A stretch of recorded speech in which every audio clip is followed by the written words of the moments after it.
बिस्मिल्लाह वस्सलातु वस्सलामु अला रसूलिल्लाह। सबसे पहले मैं इस्लामी तरीक़े से आप सबका स्वागत करता हूँ। अस्सलामु अलैकुम वरहमतुल्लाहि वबरकातुहू। महामारी में एक मुसलमान के विचार और अन्य लोगों के विचार में बहुत अंतर होता है। मुसलमान महामारी को दो दृष्टि से देखता है।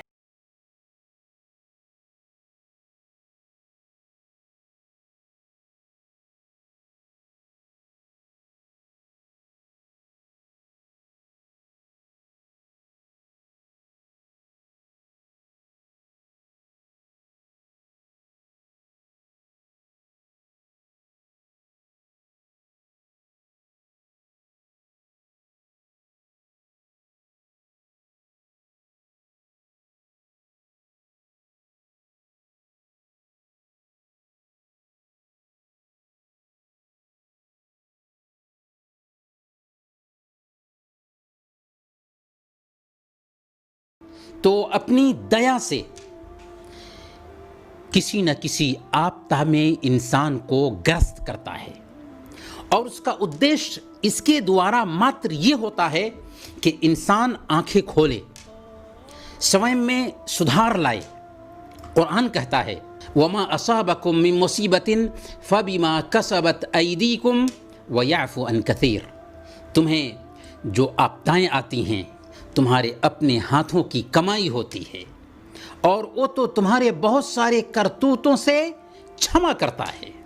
इस तरह जब किसी प्रकार की महामारी आती है तो मुसलमान सबसे पहले ऊपर वाले से अपने पापों की क्षमा मांगता है और उसके कानून को फॉलो करने लगता है। दूसरी ओर वो महामारी के सांसारिक और वैश्विक दृष्टि को भी सामने रखता है। अतः वैज्ञानिक किसी महामारी का कोई कारण अगर बताते हों तो वो उस पर भी यकीन रखता है, फेथ रखता है, विश्वास रखता है और उससे बचने के लिए भी जो उपाय हो सकते हों उसे इख्तियार करता है। और वो समझता है कि एक ही चीज़ के दो कारण हो सकते हैं, एक धार्मिक कारण और एक सांसारिक कारण।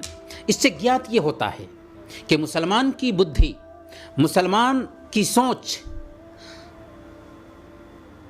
घटनाओं की व्याख्या करने और उनके साथ व्यवहार करने में दूसरों की सोच से बिल्कुल अलग होती है।